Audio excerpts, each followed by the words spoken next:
Welcome to this tutorial video. The goal of this video is to show you how to navigate and use the Recall Report screen. The Recall Report serves to filter patients and determine whether they should revisit the practice. Through this report, you can communicate via SMS or email to patients, advising them of the benefits of scheduling an appointment. This proactive measure aids in monitoring and managing patients' health, particularly those with chronic conditions or ongoing medical concerns. Dentists and physiotherapists find value in utilizing this report to ensure patients are informed about when they should return for additional treatments and checkups. In this video, we will start on the switch history screen. Click on the CRM tab. The Build Bulk Email SMS screen will open. From here, click on the Recall Report tab, which will open the Recall Report screen. We will now take a look at the various fields and sections displayed on the screen. You are able to utilize the filter section to narrow down or refine the results displayed on the report screen.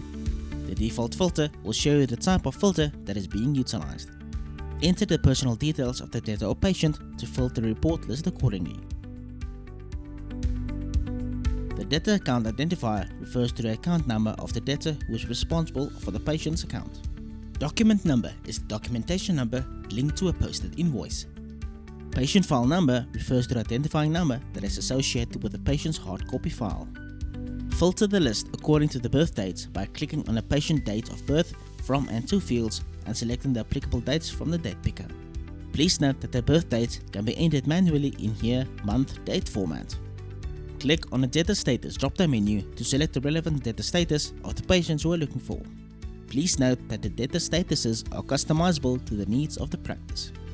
For more information regarding how to set up data statuses, please refer to the Data Status List user manual linked in this video's description. Click on the Gender drop-down menu and select the applicable option. The Patient Active slider will indicate whether the patients on the list are either active or inactive. Click on the Treating Practitioner field and select the name of the practitioner who treated the patient. Click on the ICD-10 codes field and search for patients based on the ICD-10 codes that were allocated to them on their previous booking. Click on the Procedure field and search for patients based on the billing codes that they were invoiced on their last booking. Filter according to booking date by clicking on the Booking Date From and To field and selecting the applicable dates from the date picker. Once done, click on the Update Results button.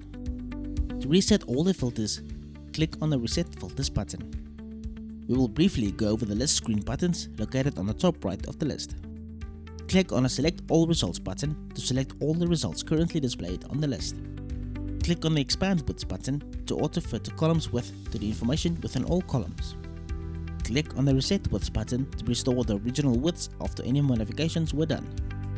Click on the Sort Columns button to sort the columns in the order that you desire.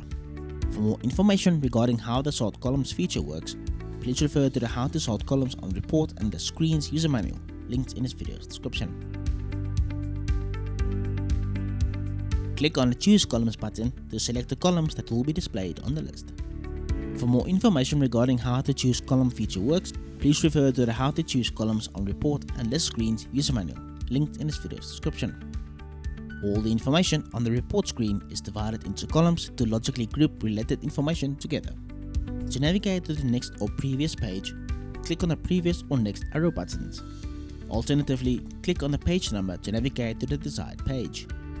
Click on the Items drop-down menu and select the number of items that you want to be displayed on the screen. Click on the Export to PDF button to save the report as a PDF file. Click on the Export to CSV button to save the report in a CSV format.